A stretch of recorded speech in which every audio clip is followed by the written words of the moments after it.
Hello, everybody. Dr. Rick Wallace dropping in on you. Uh, I don't normally do live streams on Facebook during the evening time. Normally, my live streams on Facebook take place in the morning time, and they're more focused on the work I do through life change, life enhancement, performance, um, personal growth, personal development, blah, blah, blah, blah, blah. Normally, addressing issues in the Black community, as far as a live stream is concerned, is done on my channel for the Odyssey Project, where I talk about all of the things that are associated with the enigmatic issues that plague the Black community. But this time I decided to do the live stream on Facebook, and then I'll transfer it to uh, the YouTube channel and other platforms as I see fit. I'm doing it here because this is where I'm seeing a lot of the responses to the final result of the Botham Jean murder trial, where Amber Guyger was tried for killing, convicted of murdering, and sentenced to 10 years. I've already done a video about the sentencing. I've already done a video about the complaining, the whining, the helplessness that we exhibit every time this happens without ever coming together and putting together protocols, putting together an agenda, putting together a strategic plan that can be worked step by step to establish a position of power that we can respond to situations like this, to where we can apply pressure to this. What I want to talk about now is this almost instinctive proclivity of Blacks to forgive white people specifically, because let's be clear, we don't forgive one another the way we forgive white people. Let's make a clear observational assessment of this behavior. This behavior is almost always pointed at white people when they wrong us. And it is done outside of the natural, progressive, and processive step-by-step processes that's a part of authentic and genuine forgiveness. Let me explain something to you. I believe that forgiveness is a process in which you release something in order for you to be better. It's a process. It's a part of healing. It is something in which you go through, you grieve, you heal, and then you release. The forgiveness is a release. It's not for the person being forgiven. It's for you to stop bearing the burden of bitterness, anger, and hatred. Now, the truth of the matter is, there's so many different angles associated with this thing that we do, we call forgiveness. Let me explain something to you. Walter Scott's mother, before he was in the ground, was forgiving the cop that shot him in the back 5 times.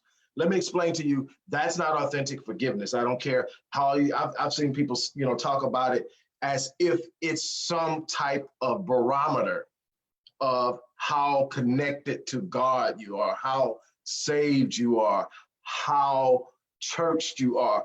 The truth is, it's something that's been instinctively instilled specifically in us. Let me explain to you what I mean by that. Get any evangelical white person that's gone under a loss, forget them having lost somebody. Tiffany Banks made a very, very real point. Get all the white people that consider themselves evangelicals, that are pushing every time something happens where a white person harms a Black person, pushing and expecting and waiting on forgiveness. Post a picture with no caption. Post a picture of no caption on your page of Michael Vick. And just watch how much they forgive. Go to any one of their pages where they've been harmed by somebody, black or not, and see where they forgive. Go on any page where they're talking about a cop that's been harmed by a black person. Months after, years after, and talk about forgiveness and get the response. I know it because I literally follow it. I've been studying this for years. I've been watching us forgive them while they offer no forgiveness to us. And I've been watching it be assessed as some form of spiritual fortitude. No, it's a psychosis. Let's be real about it. It's a psychosis. Forgiveness comes as a part of a process. Just because you say I forgive you doesn't mean so. It means that in art, and let me explain to you where it comes from. Let me explain to you where it comes from. Number one is, you better understand that when white slave masters gave black slaves the Bible, it was not to save their souls, because at that time they didn't believe black people had souls. It was solely for the purpose of applying spiritual pressure to people who were highly spiritual to behave. The focus was always on the slave-master relationship, and it was about the obedience of the slave and adhering to the master. This is historically researchable, it's provable, but that's not the only thing. Let me explain to you. For 246 years, white masters sold away men from their families, sold away babies from their mothers, beat both men and women and children to a point of death, some dying. They sit up and work them from sun up to sundown for 246 years, several generations of black people. And this is what happened when a baby was sold from underneath a mother. You would find that within a matter of days, the mother was showing in some way that she held no bitterness, no anger, no animosity towards the master. Why? Because it was dangerous to hold grudges against the master. So you apologize. You let the master know you were good with the master. You let the master know that there was no problems because you hadn't sold off, that he hadn't sold off your children or sold off your man or sold off your woman. You made sure that they understood you wasn't upset with them. That was passed out. I grew up with grandparents who had every right to sue the city, refused to sue them behind that same mindset. Let's be clear. This isn't a spiritual process here. This is a psychosis that has been embedded in black people for literally years, over a century. After slavery, it's been passed down generation to generation. You don't want the white people to be mad at you. So you have to show the white people that you've gotten over it. That comes out of slavery. That is not spiritual, that is not biblical. Even biblical forgiveness, as it has been highly manipulated and misrepresented and mispresented, is not what you think it is. There's no way that you are still this embedded in something that involves someone you so dearly loved, and you're giving forgiveness to a person who has basically walked on it. You know how many people, let's be real, you know how many people will be dead right now if people knew I could kill a person and only get 10 years and not even be really expecting to serve the entire 10? You know how many people know that that couldn't be them? If that was them, they would be getting 25 and up. And I'm not saying that you kill somebody, you should get 10 years. That ain't what I'm saying. You know, I know for a fact how the system works. I've dealt with it personally. I've dealt with it with friends. I've got a family member serving 30 right now for killing somebody who was coming in his house to harm him. The other way around. So I know how this thing plays. And I've watched black person after black person sit up and offer forgiveness that's never turned around and aimed at them by the very Christian, white Christians they so adamantly love. And you don't ask yourself why. We don't like asking the question why.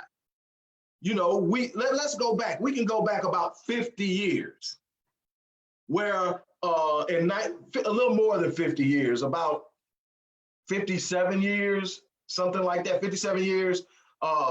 1963, I believe it was, Martin Luther King is in Washington, D.C. It's the March on Washington. He's giving his I Have a Dream speech. There's a part of this speech where he says something that sounds beautiful and it's awesome, and it gives meaning to all the hell that we've been through in this country. And he was absolutely wrong. He says that unearned suffering is redemptive. No, unearned suffering is the sight and sign of weakness. There is no value in suffering for nothing. Suffering is always a choice. Oh, a lot of people are not gonna like that. See, if you're suffering because you've done something wrong and it's coming back on you, you had a choice not to do the thing wrong. And if you're suffering because somebody sees you're an easy target and decides to grow up and come up off of you, and you do nothing about it, it's still a choice.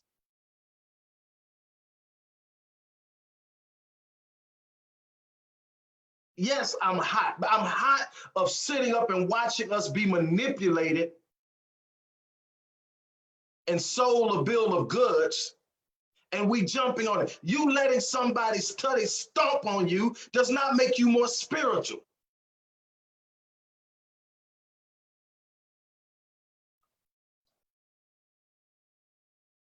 It does not make you spiritual. Nobody asks, nobody probes. Everybody has allowed themselves to be force-fed how they should interpret their relationship with God, but they've been force-fed it by someone who benefits from their oppression. They've been force-fed it by someone who is going to literally benefit by misguiding, misleading, miseducating, dominating, oppressing them. There are some simple principles of theology that should actually have you asking questions. There are in theology attributes of God, regardless of the relationship or religion. There are certain attributes that literally cross religions. Certain things that you can sit up and look, no matter what religion you claim, the attributes of God are the same. One of the most prominent and prevalent attributes of God that focuses on his integrity and gives you the assurance that what you can depend on from God is always going to be steady, is that God is immutable. What does that mean? God doesn't change. You're not having to worry about what you're getting with God. As God is now, God will be a billion years from now, because God is God, and there is something about his value system that he does not ever violate. That's what holy means. It simply means God has integrity. God has a standard, and he operates by the standard every single time. And the way that he allows himself to love at the same time hold people accountable is that the thing guarding the gate of how God deals with you isn't his love. It isn't anything. It's his justice. In other words, what God's justice demands by his value, God executes. It has nothing to do with feelings. It has everything to do with principles. And why am I bringing this up?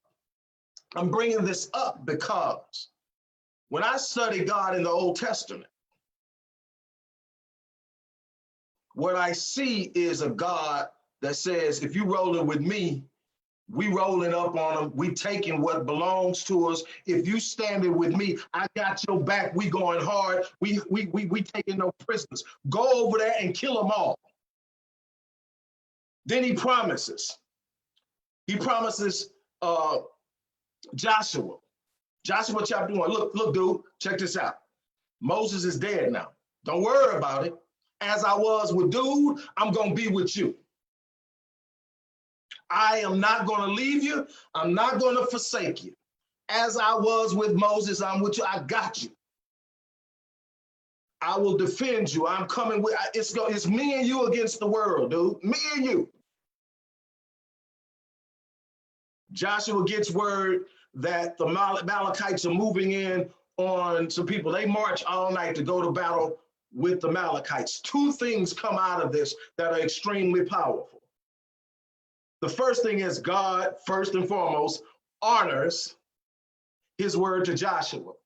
Not only did they prevail in their own battles, but God was also warring with them. He was killing the enemy. The Bible says, if you're one to believe the Bible says that he killed more with hailstones than they killed with the spear. God is saying, we go to war, we defend, we fight, we don't lay down. Then this is the same God that told him, go over there and kill everybody in the land. Don't leave babies, don't leave nobody. This is the same God, the God that's immutable. This God is going to war for his people. Then another thing happened that I look at. Because Joshua believed the promise, he did some exceptional and extraordinary things. They're warring, they're winning, but they're on the opponent's turf. The sun starts to go down. Joshua is a general, so he's thinking, if the sun goes down and we can't see them, they're going to retreat. They're going to hide. They're going to go into hiding, and they're going to regroup. Joshua does something that very few people catch when they read the passage. He didn't pray to God. He didn't ask God for help. Joshua had understood what God had did before with Moses, and God had promised him, as I was with Moses, so shall I be with you. Joshua literally commanded the elements of nature to change. He said, sun, stand still, and the sun stopped moving. And they finished the battle under the sunlight. That's the kind of power that operates spiritually when you are not walking in somebody else leading you into a ditch. If you literally think that God has something that he's teaching you in perpetual suffering, I'm talking 400 years now, 1619 and 2019 is 400 years. If you think you need that much, and then I hear us being compared to the Israelites in the Bible. Well, first of all, they were not in bondage for 400 years. That's a misunderstanding in the Bible. The 400 years in the Bible, there's two large numbers in the Bible associated with the Abrahamic covenant. The first is 400, the other is 430, and they're talking about the same period. The 400 is from the actual weaning of Isaac off of his mom to the Exodus. The other is the 30 years from the point of God making the promise up until Sarah being pregnant, Sarah giving birth, and then the 5 years up to him weaning. That's the 25 years from the age of 75. The 25 years puts you at 100. That's 25. Then there's another 5 that it took Isaac to wean. So sometimes you get 430, talking about from the moment of the promise. And then when Isaac literally weans off and becomes the seed of the promise, it's 400 years. That's not when they were in bondage. They actually hadn't even went into Egypt at that point. Isaac hadn't even had the twins yet. Because you got to remember, it was the son of the twins, Joseph, that ended up in Egypt years later. And so you're talking about roughly 100 and something years, 140 years, if I'm not mistaken. It's been a while since I broke that down, but 140 years that they were actually in bondage. So we need to understand, but see, that's just it. When you take a religion that somebody gave you and you don't put the time and energy and effort in, even though inside of the Bible it tells you study to show yourself approved, if you haven't took the time to really break that down, to ask questions, oh, they taught you not to ask questions, never question. But you got to ask questions. You got to ask, well, why was it like that? But it's not like that with us. You got to ask. You got to ask, why is it they had power and we don't?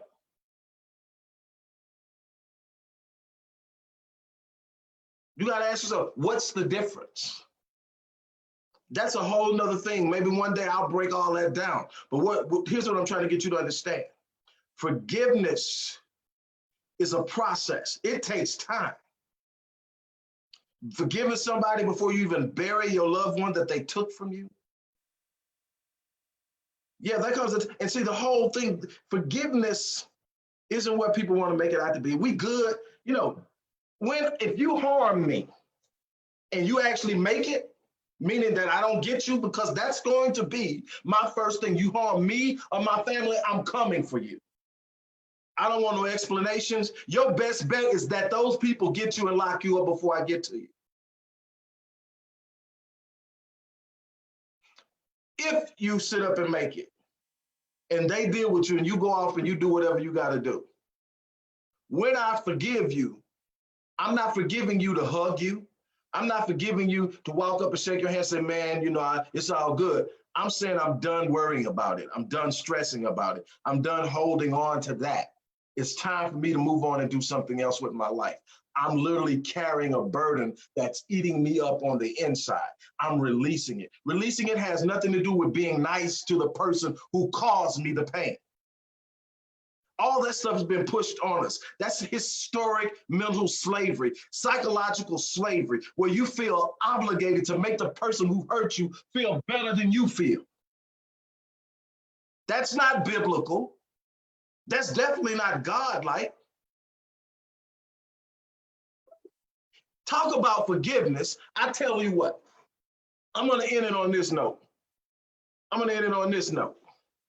Talking about forgiveness, I'm going to end it on this note.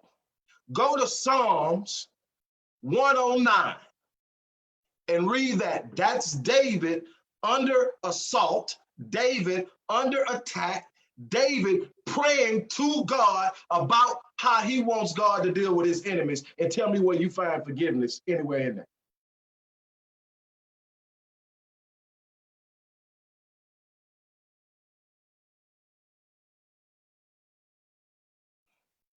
We better wake up, but we're going to forgive ourselves into extinction. Imagine, tell me when you got a people that's literally almost like they've been inbred to be evil, and they're coming at you. They're showing you every day with the way they treat you that they have no regard for your being, your well-being, and your interests. And then you tell them there is never going to be a consequence for the way you treat me. You actually think some kind of way you're going to change what is evil by being kind. That's a bill of goods you've been sold.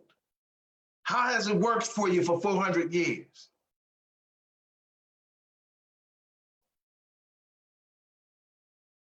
At some point in time, you got to stop praying. Frederick Douglass said it. You got to stop praying for them to get the foot off your neck and forcefully remove it. At some point, you're going to have to stop begging them to treat you right and let them know if they come against you, they better come with everything they have, because you come in with everything you've got. Black men, we're going to have to start sending a message that our Black women are off limits. Our children are off limits. If you harm a Black woman or a Black child, be ready. We're coming for you. We got to stop this bull crap forgiveness. Now, one thing that I can say, and I can say it with a certain level of certainty, if she is actually, what the world? Is that many people checking in?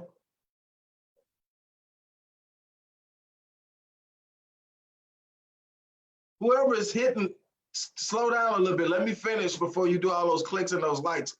It's pounding off on my screen. I mean, that was like 60 in a row. Let me catch up. But check this out. You have to really, truly pay attention to what's going on. You have to really, truly pay attention to what's going on. There is absolutely no one who's going to stand up for us but us. Nobody's going to stand up for us. Nobody's going to defend us. That's our job. Black men, we have a responsibility to stand our ground and defend what we have been given a responsibility to defend. That is an absolute must. I'm not asking you to carry bitterness the rest of your life. That's a heavy burden to carry, and it's highly toxic. I teach forgiveness, but I teach forgiveness in a place of reality. All of the stuff that was shown of how this woman really feels about us. She's not crying because she's bothered about what she did. Look at what happened in the aftermath. This man died begging her to help him.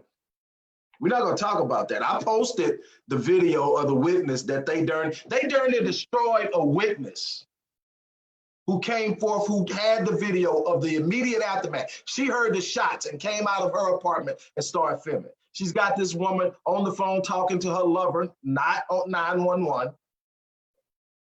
Then she finally calls 911. He's laying there. She's never tried to save him. She didn't give anything. He's still alive. He's talking, he's breathing, and she never even attempted to save him. She's worried more about how it's going to affect her career than the fact she just shot a man in his house. And she didn't come to tears until she realized she was in a bind.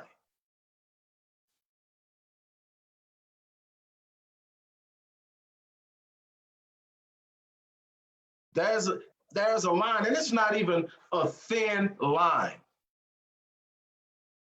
There's a line, a very bold line between forgiving somebody and holding them accountable. You know, I've seen it, but my thing is the vast majority of these people that are so eager to forgive white people for doing some of the most atrocious things to us, and I'm not exaggerating, have stopped talking to family members over $5. I had that conversation not too long ago. You're not what? She didn't give me my $5 back. $5? You done cut your family off for $5, and you done forgave this helper for shooting your brother? Please know, even if I got a sibling that I'm not speaking to, if you touch them, I'm coming for you. That's my promise. That's why my family can depend on me. That's why my wife feels safe if I'm anywhere near. That's why my children can walk with their chest out and their chin up, because if I'm breathing and I'm anywhere near, I'm coming. If you don't want to deal with me, it's real easy. Leave mine alone.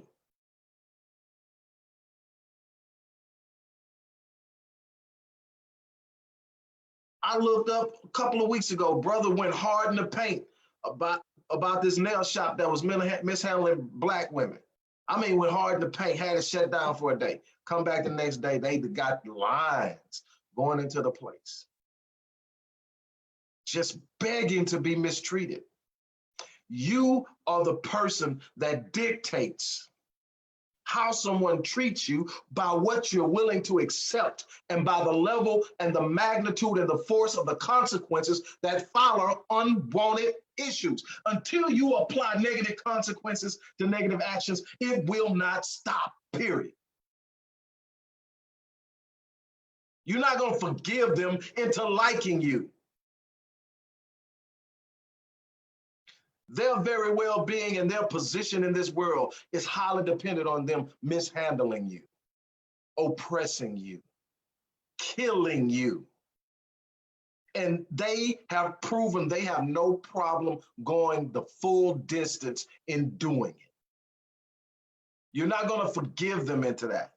And you're not going to, no matter what you've been told, you're not going to be given some kind of higher standing with God because you're so forgiving.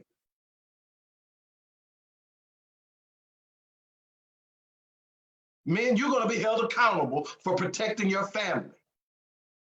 Sometimes that's going to mean putting yourself in harm's way. We live in a world where Black women and Black children can't feel safe. That's on us. Know your history. Know where your thinking and your behavior comes from. You will never be respected until you stand up and push back. Sure, if I'm not mistaken, it's even the Bible say that the violent take it by force. You are going to have to take something. It was, again, Frederick Douglass. Power concedes absolutely nothing. If you're going to get anything from power, you are going to have to give it through demand and through struggle. We've got to stop. We have got to stop. And this is so far beyond Amber Guyger that you can't even imagine where I'm at right now. I'm literally dealing with this every day. People coming to you. I mean, I'm not gonna call any names. I'm not throwing anybody, but you come through it. You going hard in the paint. You got your people going down to the court every day. You got your people standing up and going and putting pressure on people in public office like DAs. You've got all this stuff going on. And then family go like, it's okay, we're good. Don't worry about it, we're good. But you came to us. Don't worry about it. I don't have the stomach for it. That's basically what they're saying. I don't have the stomach for it. And forgiving somebody. You got all these people going hard in the paint for this young brother, only to see his family sit up and say, it's all, we forgive you, we love you. No, I don't love you. I don't love you. I'm not into that. What I love, I fight and protect and defend. And I'm definitely not loving anybody that's moving against what I'm fighting, loving, and protecting. If you want to feel me, come against that which I love. I promise you. I promise you. With every ounce of my being, with every breath I have in my body, and that I will take, I am going to come for you. And my problem is we have no problem going after the people if they Black. We have no forgiveness for our own. It's obvious. Shit, we holding grudges from 20 years ago. But we forgiven them, and it ain't been a couple of years. And like we say, well, Walter Scott's mom looked, and I understood when she did it where it comes from. She was 80-something years old. She comes from an era where you don't stand up against white people, and you don't want them to think you got a problem with them. So what do you say? No, it's all good. I forgive you. Why? Because I don't want you to think I'm coming for you. Because if you think I'm coming for you, you're going to come for me. I'm coming for you. Trust me. You want to meet me halfway? Let's dance. I'm coming for you if you mess with mine. I'm not afraid of time. You come for mine, trust me. Your best option is going to meet me halfway. If you're smart, you be running. I don't have a problem dying for mine. But I'm not forgiving your ass. Trust that.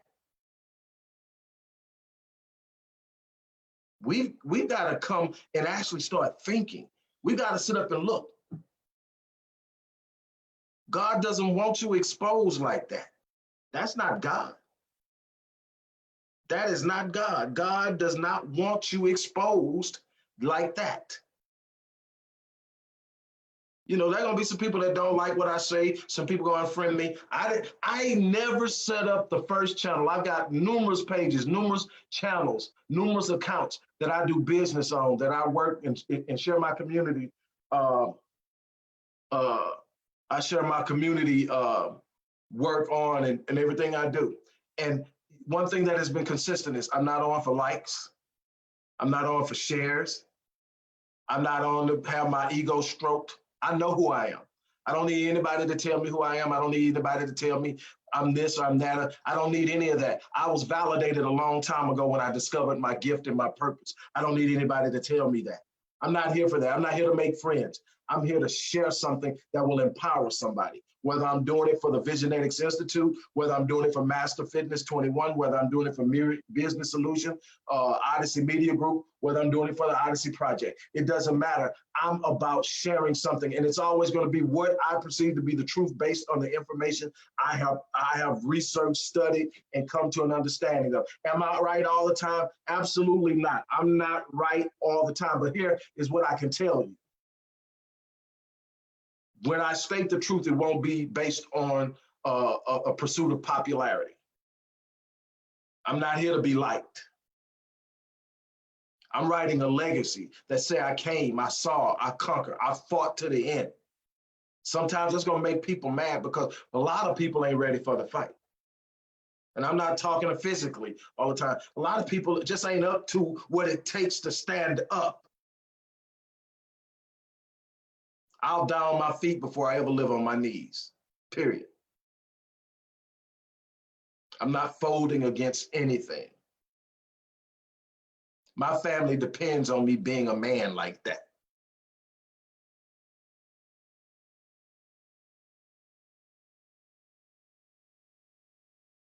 We need to send a message that there are consequences.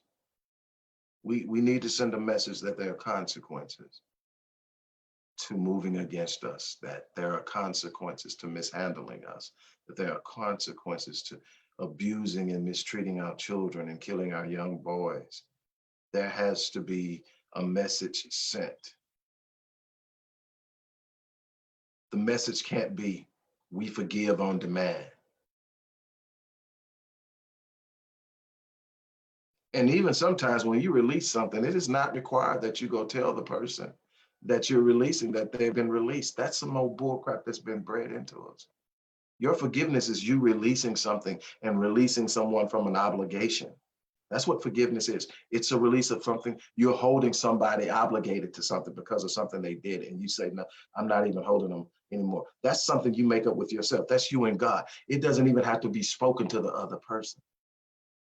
They put that in our heads so that they will know when we no longer are holding them responsible so they can feel safe.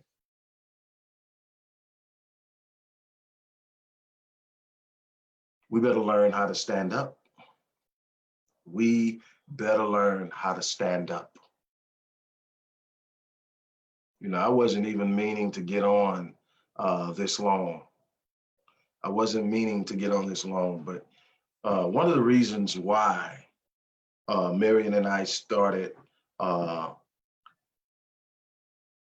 preparing to launch the House of Refuge Spiritual Center was because it was so many people of my people being misled and mistaught, being disempowered by the people who were entrusted with leading them to power, being mistaught in their own faith practices about so many different things. And it's in times like these that I am unbelievably just flabbergasted and overwhelmed by just how off base we are when it comes to God.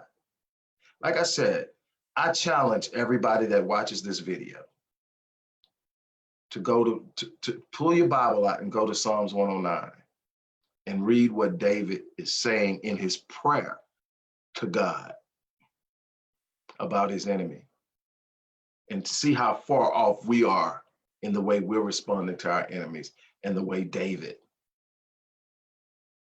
who is said to have a heart after God, how David deals with it. Well, I mean, if you studied the Bible, you know David took no prisoners. David had no problems removing people's heads. The only person I can think about of him sparing was Saul, and that's because he saw Saul, even after he lost the anointed, as being God's anointed. And he killed the person. Saul was trying to kill him, and he killed the person who said he killed Saul. But we over here forgiving people.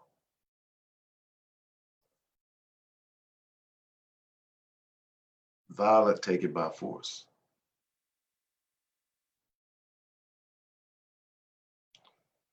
The violent take it by force. This is a very tiring vocation. Standing out front and defending people who will turn around and give up on you.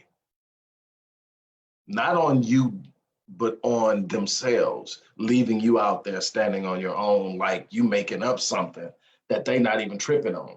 We ain't tripping on it. You know, so you just called me and told me this, what you just wanted me to hear it? Because now I'm standing up talking about it and I'm defending you, acting like you don't have a problem with it. And some of y'all dealt with that before. You go to speak on something because somebody said they upset. And then when they come back around, no, I'm good. I mean, it takes a lot. But anyway, look, I'm gonna get off of here. I'm gonna get off of here, and I am going to do the best I can to calm myself down, because baby just text me. So I don't want to go in there with this type of energy. So I got to go myself, and me and God got to do some things, and it won't take me long. I'll get my head right. But sometimes we got to be able to go there. We got to know when to use our aggression and when to be on 10 for the sake of the safety and the sanctity of our people. On that note, I'm about to get out of here. You guys have a great day. And don't forget, if you love what we're doing, especially those people who are going to watch this on YouTube, you know the work we're doing because we share it all the time. Support us. Support the Odyssey Project. For those here, I didn't put any of that in there, but I'll put it in the box after I get finished. But support the Odyssey Project and the work we're doing. Marion and I on a massive scale. On that note, I'm going to get off of here and I'm done. You guys have an unbelievable evening. Think about what I said. Talk to you soon.